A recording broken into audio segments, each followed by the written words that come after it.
Instagram mesmo, assim você vai nos ajudar, amém? Obrigada, gente. Glória a Deus. Irmãos, vamos lá. Eu queria que você abrisse a Bíblia, se puder colocar aqui para mim, Daniel capítulo 5, de 1 a 12. Eu quero fazer uma rápida reflexão com vocês, sobre uma palavra que Deus tem implantado no meu coração, e o pastor Roberto vai ministrar aqui a Santa Ceia. Vamos estar aqui num tempo especial de ceia, mas eu queria que você viesse nesta manhã, agora com a sua mente, para esse momento, para pensarmos esta palavra e para vivermos o que Deus tem para nós, amém? Certa vez o rei Belsazar deu um banquete para 1000 dos seus nobres e bebeu vinho diante deles. Enquanto Belsazar bebia vinho, deu ordens para trazerem as taças de ouro e de prata que o seu pai Nabucodonosor tinha tomado do templo de Jerusalém, para que o rei e seus nobres e suas mulheres e concubinas bebessem nessas taças. Então trouxeram as taças de ouro que tinham sido tomadas do templo de Deus em Jerusalém, e o rei e os seus nobres e suas mulheres e concubinas beberam nas taças. Enquanto bebiam o vinho, louvavam os deuses de ouro, de prata, de bronze, de ferro, de madeira e de pedra. De repente, diga comigo, de repente, apareceram uns dedos de mão humana que começaram a escrever diante do candelabro no reboco da parede do palácio real. O rei observou a palma da mão enquanto ela escrevia, e o seu rosto ficou pálido. Os seus pensamentos o assustaram. As articulações dos seus quadris se deslocaram e os seus joelhos batiam um no outro. Aos gritos, o rei mandou chamar os encantadores, os astrólogos, os adivinhos, e disse a eles, sábios da Babilônia: aquele que ler essa inscrição e interpretá-la, revelando-me o seu significado, vestirá um manto vermelho, terá uma corrente de ouro no pescoço e governará sobre 1/3 do reino. Todos os sábios do rei vieram, mas não conseguiram ler a inscrição, nem dizer ao rei o seu significado. Diante disso, o rei Belsazar ficou ainda mais aterrorizado, e o seu rosto se tornou mais pálido, e os seus nobres estavam alarmados. Tendo a rainha ouvido as palavras do rei e dos seus nobres, entrou na sala do banquete e disse: ó rei, vive para sempre, não fiques assustado com os teus pensamentos. Existe um homem no teu reino que possui o espírito dos deuses, dos santos deuses. Na época de teu pai, verificou-se que ele era um iluminado, tinha inteligência, sabedoria como a dos deuses. O rei Nabucodonosor, o teu pai, sim, o teu pai, o rei, nomeou o chefe dos magos, dos encantadores, dos astrólogos e dos adivinhos. Verificou-se que esse homem, Daniel, a quem o rei dera o nome de Beltesazar, tinha inteligência extraordinária e também a capacidade de interpretação, de interpretar sonhos e resolver enigmas e mistérios. Manda chamar Daniel e ele te revelará o significado dessa escritura. Amém? Glória a Deus. Que palavra, que leitura que nos faz pensar muitas coisas nesta manhã. eu queria dizer para vocês que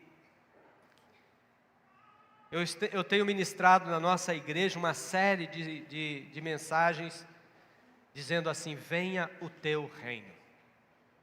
Venha o teu reino. O que é o reino de Deus? Como pensarmos nesse tempo que nós estamos vivendo o reino de Deus? Desde Adão, desde que Adão pecou e desde que o pecado entrou no mundo, nós vivemos entre dois reinos. Nós vivemos entre o reino da luz e o reino das trevas. Os patriarcas viveram isso, os apóstolos viveram isso. Nós vivemos entre dois reinos. Aliás, quando Jesus foi apresentado no deserto por João Batista, a mensagem dele qual era? Arrependei-vos, porque é chegado a vós o reino de Deus. O reino de Deus está entre nós. Amém, queridos? E nós vivemos nesses dois reinos. É verdade que a salvação que Jesus comprou na cruz do Calvário por nós, ela é total. Amém? Amém? Você entende isso? A salvação que Jesus comprou para nós na cruz do Calvário, ela é total. Amém, querido? Num certo sentido, sim. Em outro, ela é ainda incompleta. Por quê? Ela é total porque Jesus disse: consumado está esta obra. Amém? Pai, tudo está consumado. Então ela é total. A obra da cruz, ela é completa. Mas Paulo vai dizer algumas coisas dizendo assim: aquele que começou a boa obra em nós, ele é fiel para completá-la.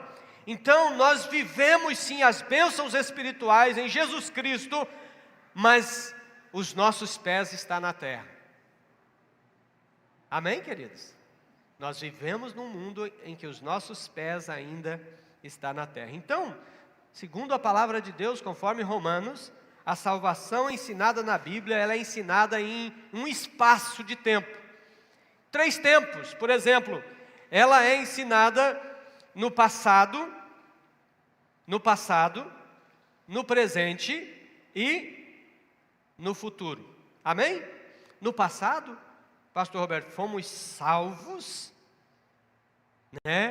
da penalidade do pecado. Aleluia! Cristo nos libertou do quê? Da penalidade do pecado. Agora, no presente, estamos sendo salvos do poder do pecado. Cristo nos libertando do poder. O pecado não terá mais domínio sobre vocês, porque você está debaixo da graça de nosso Senhor e Salvador Jesus Cristo. Amém? E no futuro? No futuro nós seremos salvos da presença do pecado. Aleluia! Quando estaremos com Ele para todo sempre.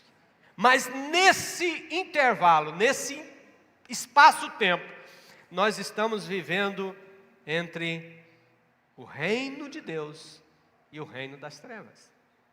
Nós vivemos em 2 mundos. Vivemos num mundo paralelo. Você não tem essa sensação? Porque o mundo lá fora combina com você? Os valores do mundo lá fora combinam com você? E aí você tem uma sensação que parece que você está num outro lugar. Como é então viver isso? Ou nós absorvemos essa cultura do mundo e começamos a negociar, e aí nós temos algumas complicações para a nossa vida. Ou nós então nos separamos completamente do mundo e temos outras complicações. Então, como é viver entre esses 2 reinos? Então, eu queria rapidamente desenvolver com vocês um tema que é: quem são os homens e mulheres que o mundo procura para responder às suas angústias? Quem são os homens e mulheres que o mundo procura para responder às suas angústias? Bom,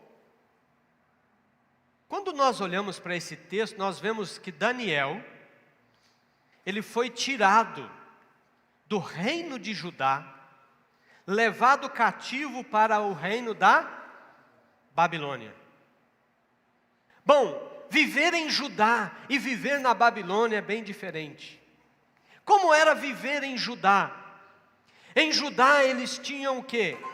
A lei. Eles tinham a Torá. Em Judá eles tinham uma definição clara dos valores do reino de Deus. Tinha uma cultura clara relacionada ao reino de Deus. Mas na Babilônia, qual é a cultura da Babilônia? A cultura da Babilônia, se alguém chegar na Babilônia e perguntar assim, você crê em Deus? Ela pergunta assim, que Deus? É ou não é? Porque tem muitos deuses. Tem Deus para todos os tipos. Mas se você chegasse em Judá e perguntasse, você crê em Deus? Quem era o Deus? O Jeová, o Criador, o Poderoso. Sim ou não? Então a cultura de Judá, por mais que as pessoas em Judá não estivessem seguindo a palavra de Deus, não estivessem seguindo a Torá, não estivessem obedecendo a lei, mas eles tinham claro o que era servir a Deus e o que não era servir a Deus, o que era certo e o que era errado. E na Babilônia, o que é certo e o que é errado? Você já deu para perceber que você está vivendo a Babilônia? Hoje tem certo e errado? Na cultura que nós vivemos? Se você chega lá fora, não, mas isso é errado, o que é errado? Não, mas isso é... O que é certo? Porque não há uma clareza. Na Babilônia, eles estão vivendo de uma maneira totalmente equivocada. Olha só, em Judá, o nome Daniel significa Deus é o meu juiz. E na Babilônia, Belsazar, que foi a mudança do nome dele ali para... O rei coloca um nome em Daniel que significa príncipe de Bel. Ele é príncipe. Em Judá, ele é o juiz de Deus. Em Belsazar, na Babilônia, ele é príncipe de Bel. Bom, eu não quero aqui falar de toda a história de Daniel que chegou até aqui, porque daí seria uma outra palavra, um outro sermão lá do capítulo 1 para falar desse reino, mas nós estamos no capítulo 5, e no capítulo 5 nós temos um rei chamado Belsazar, e esse rei, então, o que ele vai fazer? Ele vai convocar um banquete. Por quê? Porque quem está na Babilônia, presta atenção, quem está na Babilônia, e a Babilônia que nós estamos vivendo hoje, precisa fazer o quê? Tornar o seu nome grande. Tudo hoje é grandeza, as pessoas se encantam com a grandeza, as coisas têm que ser muito grandes, tudo tem que ser maravilhoso. Sim ou não? Você é a mesma pessoa, e eu falo para mim também, você é a mesma pessoa lá das redes sociais que eu estou vendo aqui agora? Se lá você coloca uma foto assim meia esquisita, ou quando você olha para a foto você fala assim, não, essa aqui não gostei. Ou será que é só lá em casa? Você tira 10 para colocar uma, ou não? A gente está vivendo dois mundos. É basicamente, deixa eu dizer eu ouvi um pastor falando assim, e eu estava estudando um pouquinho, e ele escreveu algo semelhante, dizendo assim, que as redes sociais hoje, elas se tornou um avatar. Entendeu? Então você entra aqui, mas de repente você entra lá no seu avatar e vive aquilo ali é o que nós gostaríamos de ser, mas o que nós somos? Mas o rei Belsazar, ele vai fazer o quê? Ele vai dar um banquete, mas é um banquete pequeno? O que vocês acham? Não, é um banquete grande, porque ele tem que se mostrar grande. O pai dele havia saído, deixado o reino para ele, o pai dele não havia morrido. Nabucodonosor não estava morto, mas ele estava fora do reino, e ele estava reinando no lugar do seu pai. E aí o que acontece, meus amados irmãos, é que ele vai dar uma festa, ele não está contente com o seu nome, ele precisa fazer o seu nome grande, ele precisa ser muito grande. E ele então convida 1000 daquelas pessoas, e ele faz uma festa extraordinária para aqueles 1000, e eles começam a beber, e eles começam ali com as mulheres, prostituição, é um mundo de Babilônia. E nesse mundo da Babilônia, então de repente, ele não fica satisfeito com a bebida, ele não fica satisfeito com a orgia, ele não fica nada satisfeito com tudo que está acontecendo, com a maravilha que está acontecendo com aqueles 1000, ele faz uma coisa. O que ele faz? Ele diz assim: vamos trazer a taça que a gente pegou lá do templo do Deus de Judá, e vamos beber nessas taças, porque a gente tem que afrontar o Deus de Judá, para dizer que os nossos deuses são melhores do que ele. Ele não se contenta, pastor Roberto, só com a festa. Ele quer afrontar o Deus de Judá. Traga as taças que Nabucodonosor tirou. E a Bíblia vai dizer assim, que Nabucodonosor tirou a taça do Deus de Judá e trouxe para o Deus da Babilônia. Cuidado, é isso que a Babilônia, que o mundo vai fazer com você. Ele vai tirar você do verdadeiro Deus e colocar você no falso Deus. O mundo é isso. Então ele faz isso de uma maneira extraordinária. E ele começa a beber nessas taças do Deus de Judá, diante dos seus deuses. Ele afronta o Deus. E nesse momento, é que o dedo, uma mão, começa a escrever no reboco da parede algumas coisas. E aí o rei Belsazar, a Bíblia diz que ele grita,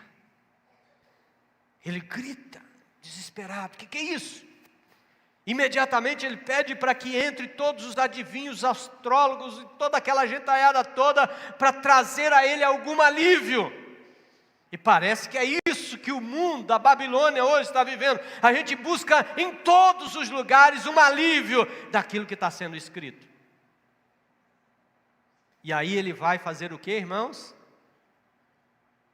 Ninguém consegue ler. E aí a angústia aumenta. E eu acho engraçado, né? Eu sei que aqui é gravado, às vezes vai para a rede social. E lá na minha igreja eu falei umas coisas que eu não sei se eu vou falar aqui. Entendeu? Mas a Bíblia diz que ele perturbou-se, pastor Roberto, né? Ele perturbou-se muito, seu semblante mudou, né? Ele ficou assim, ele deu um grito, e ele ficou com os pensamentos perturbados. Olha só, muda a fisionomia, pensamentos perturbados. É isso que a Babilônia vai produzindo nas pessoas. Nunca se viu tanta gente perturbada igual hoje. E mais do que isso, as juntas dos seus lombos, na minha versão diz assim, se relaxaram. O que é isso? O que é isso? Eu vou falar. As juntas dos seus quadris se relaxaram. Porque a Bíblia é fantástica, né? A linguagem é maravilhosa. Mas ele vai dizer assim que ele se borrou todo. O cara fez nas calças.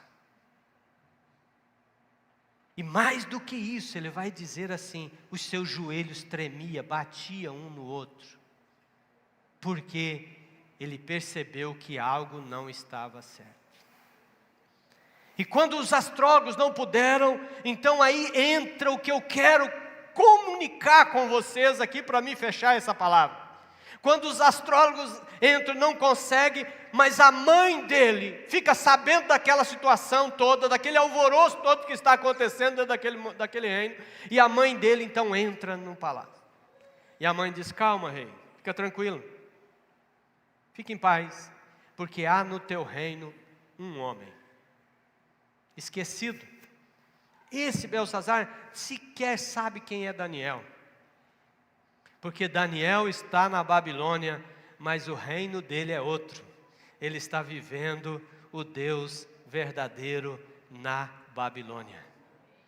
Como a igreja de Deus vai viver o Deus verdadeiro na Babilônia.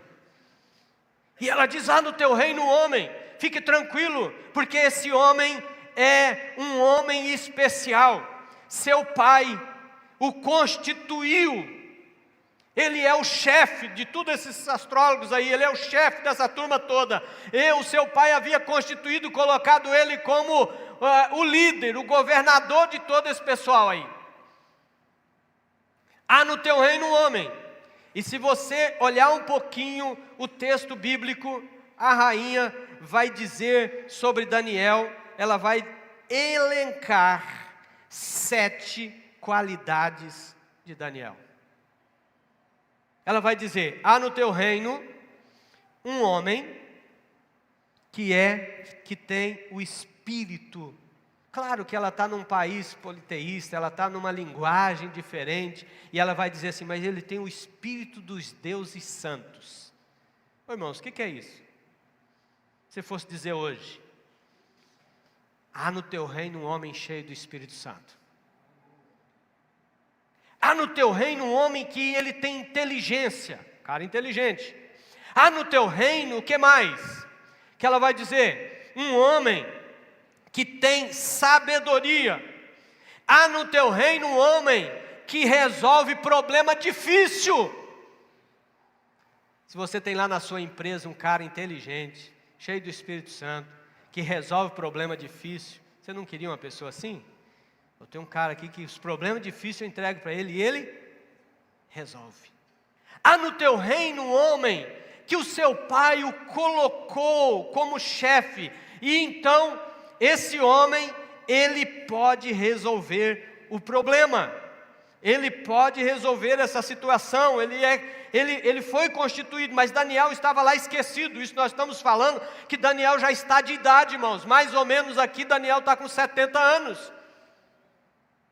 Então, esse homem, a Bíblia diz que esse espírito excelente que está nele, esse entendimento, esse conhecimento, essa interpretação de sonhos está sobre ele.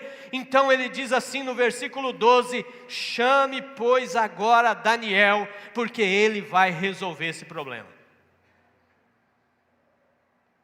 E aí, manda chamar Daniel. Sabe o que o mundo está gritando, o que o mundo está precisando? Sabe o que a Babilônia está precisando nesse momento? Que a igreja do Senhor seja esse lugar onde as pessoas dizem: vocês estão com problema? Chame a igreja. Chame esse homem, porque ele vai resolver os problemas difíceis. Amém? Quando Daniel é introduzido na presença do rei, o rei dá uma impressão assim, pastor Roberto, que nem conhece o cara. É você mesmo, o tal de Daniel, que interpreta sonho, que meu pai te constituiu. Não conhecia você. De fato não conhecia. E ele diz: sou eu mesmo. Ele diz: então eu vou te coroar, eu vou colocar uma cadeia de ouro no seu pescoço, eu vou te dar... Você vai ser o terceiro no meu reino. Sabe por que ele não podia prometer o primeiro? Porque o pai dele era o primeiro que estava ainda em guerra. Ele era o segundo, então ele tinha só o terceiro lugar para poder oferecer. Você vai ser o terceiro no meu reino. E ele começa a oferecer um monte de coisa para Daniel. E Daniel diz assim: os teus presentes ficam para ti. Eu não quero isso. Irmãos, rejeite sempre os presentes da Babilônia.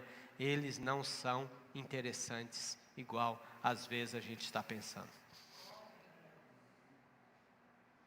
E aí o que Daniel faz?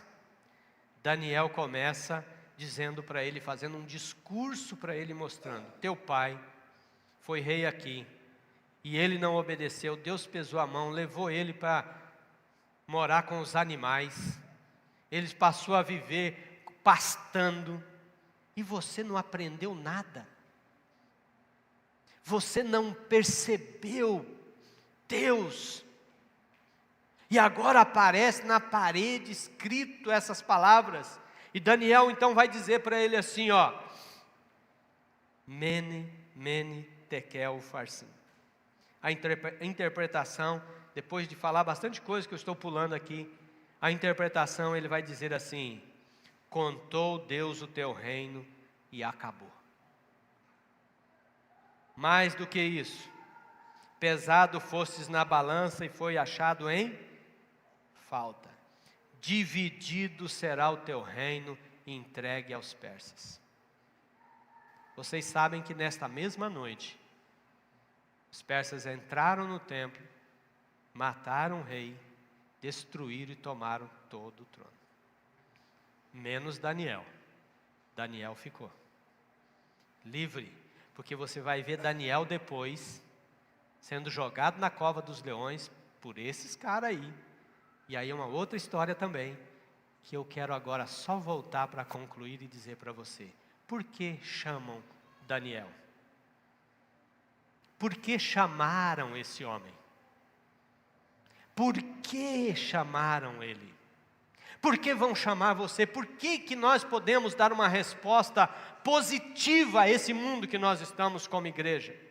Por quê? Por que o mundo está clamando? Na Babilônia nós vamos ter várias coisas, irmãos, arrogância, glutonaria, sensualidade, profanação, é isso que está lá na Babilônia. Belsazar está fazendo exatamente isso. Mas isso tudo não satisfaz os desejos dessas pessoas, mas chamam Daniel, sabe por quê? Irmãos, primeiro eles vão chamar ele porque ele é um homem espiritual. Diga comigo, um homem espiritual. É um homem que tem o Espírito Santo de Deus. O mundo está clamando por uma igreja cheia do Espírito Santo de Deus, por gente cheia do Espírito Santo de Deus. Quando uma pessoa cheia do Espírito Santo chega num ambiente da Babilônia, meus amados irmãos, as pessoas querem uma palavra dela, porque ela tem uma palavra de revelação para entregar para aquelas pessoas. Chamaram Daniel por mais um motivo ainda, não só por causa desse homem espiritual que ele é, porque esse homem é espiritual, mas a igreja apresenta e tem que apresentar para esse mundo uma qualidade. Chamaram Daniel porque nele existia um espírito de excelência, de sabedoria, tinha uma qualidade. Irmãos, nós não vamos fazer nada que não tenha uma qualidade, a qualidade que vai te colocar no reino de Deus. O reino do mundo e o reino de Deus é diferente, porque no reino de Deus nós vivemos a qualidade que Deus tem dispensado para nós. Chamaram Daniel para resolver um problema difícil, porque ele tinha autoridade. Autoridade de um Deus soberano. E olha só, eu estou realmente correndo, eu quero que você tenha um tempo para você tomar a ceia. Mas nós podemos dizer, o que Jesus disse para nós? Eis que eu vos dou autoridade para pisar serpentes e escorpiões. Ele constitui a igreja debaixo da unção do Espírito Santo, constitui a igreja debaixo de uma excelência de qualidade e constitui a igreja debaixo de autoridade espiritual. E se você não tem isso, busque isso, porque se você não viver com isso, facilmente você vai ser iludido pelos atrativos da Babilônia. O contexto que nós vivemos, a cultura que nós vivemos, nos chama para a Babilônia. Mas a igreja te conecta com o reino de Deus. Esse ambiente te conecta com uma nova realidade. Ele te coloca, não para que você viva como um ET, fora dessa terra, mas você está com os seus pés aqui, mas o seu rei é outro. O seu reino é outro. Então eu queria que você ficasse em pé agora, em nome de Jesus. E eu queria que você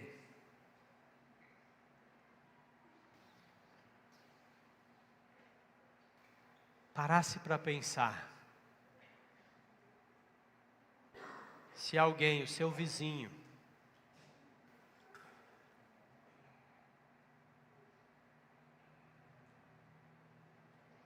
seus amigos, alguém da sua casa, estiver diante de uma situação difícil, quem eles vão chamar? E por que eles vão chamar? E com que expectativa eles vão gritar você?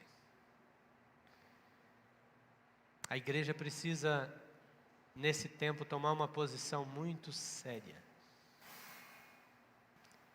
Não adianta a gente achar que a gente não vai viver na Babilônia, porque você não está vivendo em Judá. Nesse tempo, nesse ano, você está vivendo na Babilônia. Você não está vivendo em Judá. Nós não temos uma cultura definida, aonde você vai sair por aí, você vai perguntar assim num ambiente, por exemplo, lá da faculdade, você crê em Deus? Você vai, qual Deus? Você vai falar para as pessoas sobre a questão da sexualidade, e ela vai dizer o que para você? É o que você quiser ser.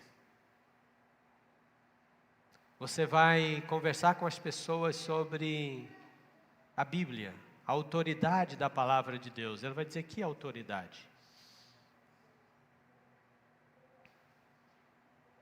Mas Daniel, Sadraque, Mesaque e Abednego, que você vai encontrar no primeiro capítulo, eles tomaram uma decisão inicial inédita, de não viver nos hábitos da cultura que eles estavam inseridos. Você precisa entender uma coisa, que você é aquilo que você ama, não é aquilo que você pensa. Muitas pessoas dizem assim, eu penso, logo existo, né, o filósofo? Os pensamentos. Só que a gente pensa muitas coisas que a gente não faz, que a gente gostaria de ser e não é. Mas você é o que você ama. Se você ama sua família, você é família. Se você ama a sua igreja, você é a igreja.